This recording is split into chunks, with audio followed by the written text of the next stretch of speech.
Good morning, everybody. I decided that I wanted to do, well, this will probably be a series of videos, and because the scope of it will be pretty broad, and I'm going to entitle it "Why I Am a Pantheist."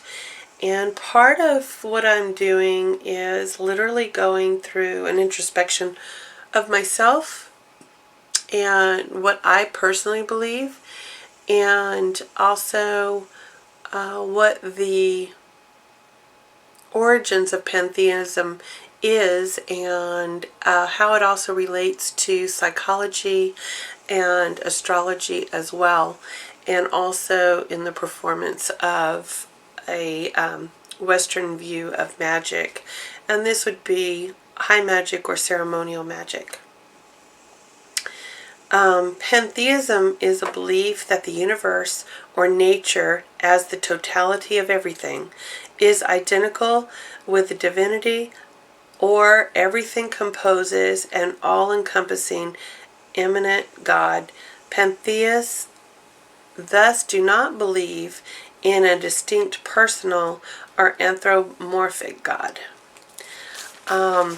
That definition came from Wikipedia, and although I probably could have gotten more reputable sources, that one pretty much summed up my view on it, so I went with that one. I am starting to go through a book from Luis Alvarado, and it is called Psychology, Astrology, and Western Magic. And in it, in just the introduction part of it, he starts talking about understanding the story found in the God images that shape our lives. And rediscovering the gods is a matter of practical importance for everyone wishing to activate the metaphor of the soul. The gods are everywhere and at all times, and as such can offer our lives meaning through their varied and unique psychologies. Rediscovering the gods within allows us to know the mythic basis of existence, the fantasies that color our perceptions of the world, and in turn that dominate the drama which is our life. The gods afford us with a means of transcendence beyond the oft-times rigid egocentric ego constellation that is elegant and true to the mythic basis of our existence. The gods are pontificates, from the root word pontifex, literally bridge maker. The gods are the bridges between the soul, between nature and nurture, body and spirit, the profane and the divine, the microcosm and the macrocosm. So basically, as above, as below. Why I personally don't have a specific god or goddess that I say always worship is because I believe, and what I have found to be true in my life and in my practice, is that the god or the goddess, and when we talk about gods like in this book, it's not talking about just the god aspect. It is talking about gods as in the totality of gods and goddesses, the archetypes across the board, whether it be male or female, or whether it even be a mix of the two in more of a morphoditic way where they are morphed together, such as the children of Aphrodite and Hermes.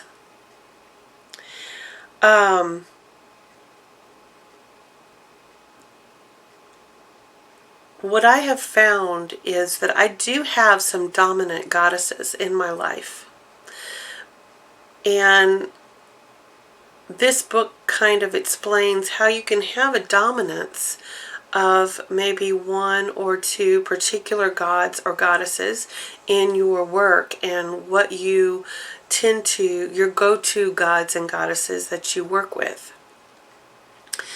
But I have found that the god or the goddess that shows up is the aspect and the archetype that you need to be working with in that moment in time. So when one god or goddess doesn't show up for you because you have spent your lifetime working with that god or goddess, and then you feel like sometimes that they abandon you, I don't believe that it's an abandonment. I believe that it is a growth cycle that you're going through, and that god or goddess is stepping back to allow another archetype in that helps you through that particular area or aspect of your life.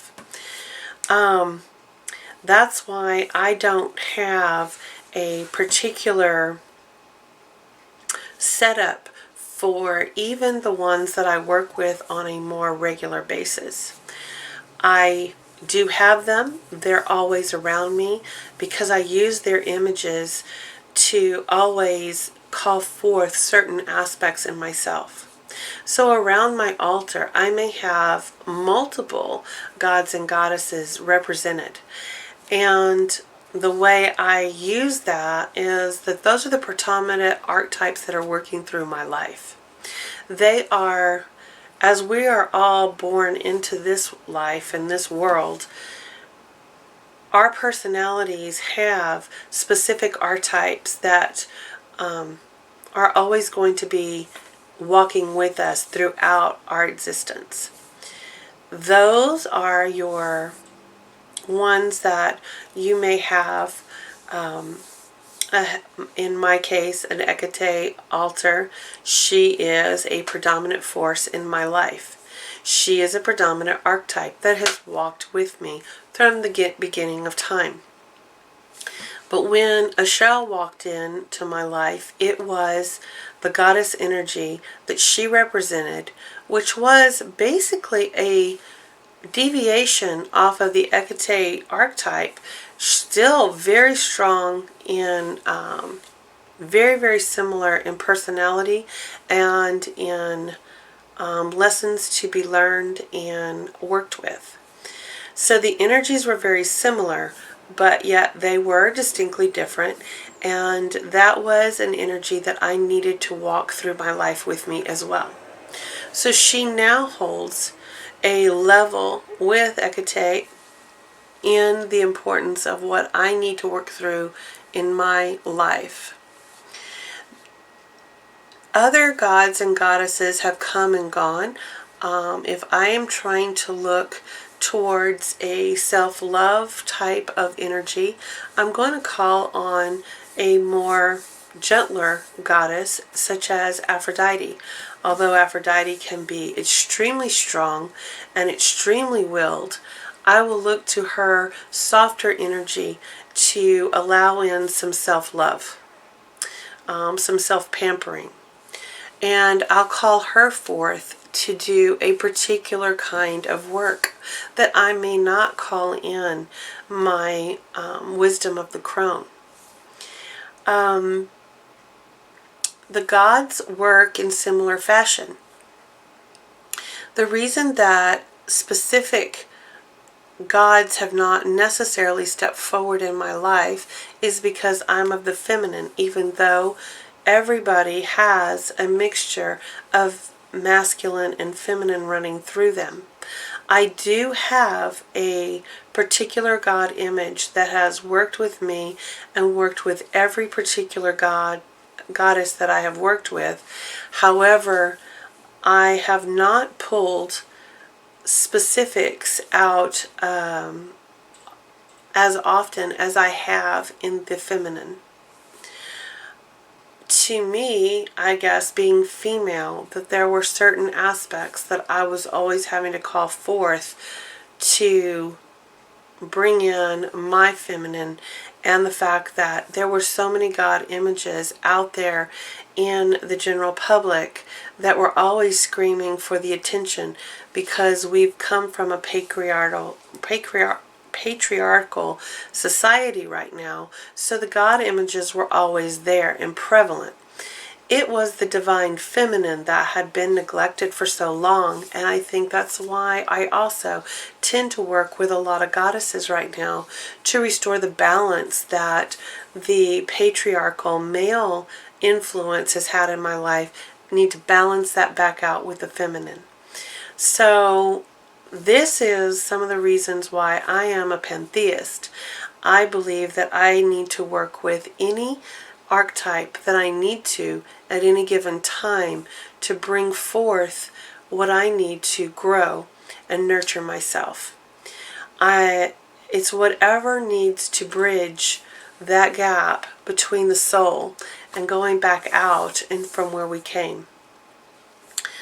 I like the idea that the gods are pontificates, because in this aspect, knowing that it means bridge maker, that is an extremely important aspect in the Western magic, in ceremonial magic, or even in the lower magics. Again, ceremonial or high magic and low magic does not mean that one is lesser than magic. It's just a different form of practicing magic that works on transforming the self more than just the actions of manifesting certain things into your life. That basically is the definition difference.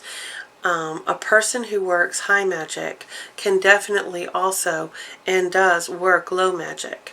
And people who work predominantly low magic can work on high magic as well.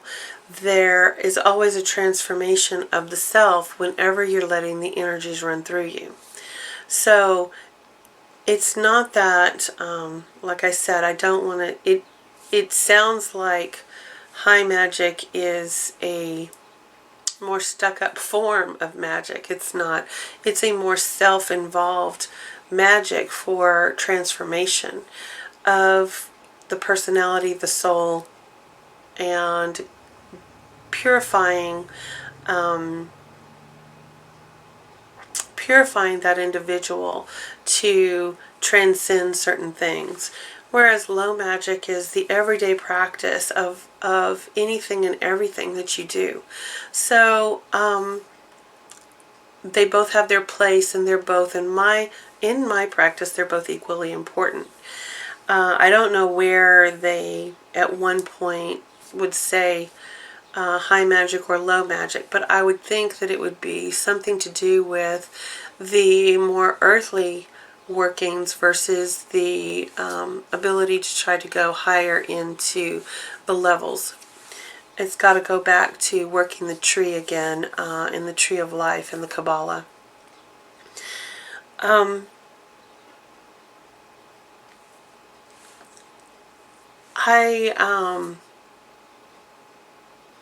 I think that people who are having a hard time understanding which god or goddess to choose, and sometimes I hear frequently from my friends and that a goddess doesn't step forward, or a god doesn't step forward in their life, and they feel like everybody else has some special connection to a particular god or goddess that they don't have.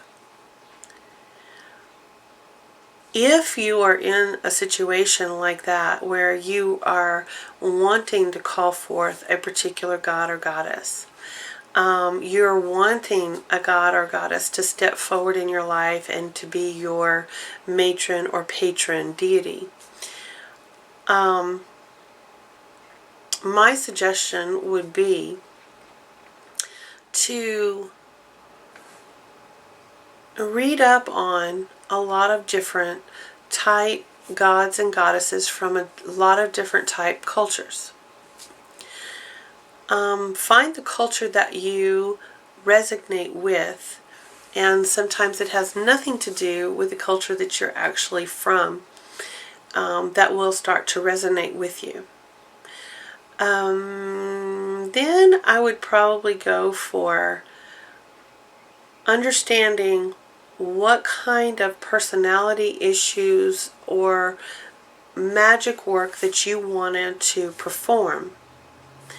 And then I would find the god or goddess that fit that bill most predominantly, so that you can match the energy that you want to start working to correct a situation in your life or to bring in an influence in your life that you're wanting. And that will start building a bond or a bridge to the other side to work that into your life. And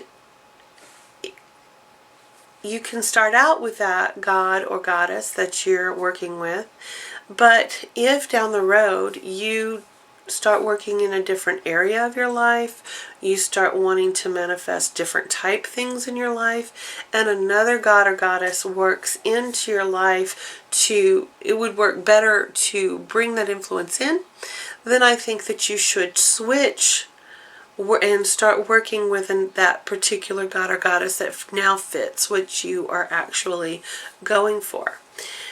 These are the ways that you pick and choose who you're working with at any given time in your life. And I think that it still doesn't negate, if you have a matron or a patron, that you cannot also incorporate them and have them always on and around your altar, or have a separate altar for them. But that does not stop you from working with other gods and goddesses when you need to. And this is why, again, I am a pantheist. I don't stick with one god or goddess, and I don't stick with one particular cultural pantheon either. I mix and match to what I need and what I have working through me. And also on what information I have on those god and goddesses. If I don't know of a god or goddess, it's harder for that person, that god or goddess, to work into your life, because you're not going to recognize it when they're there. So this is the first installment of why I am a pantheist, and I hope y'all enjoyed it. I hope you can start to get some useful information, and also how you can employ that in your own practice. And everybody have a wonderful day and a blessed life. Thank you. Bye.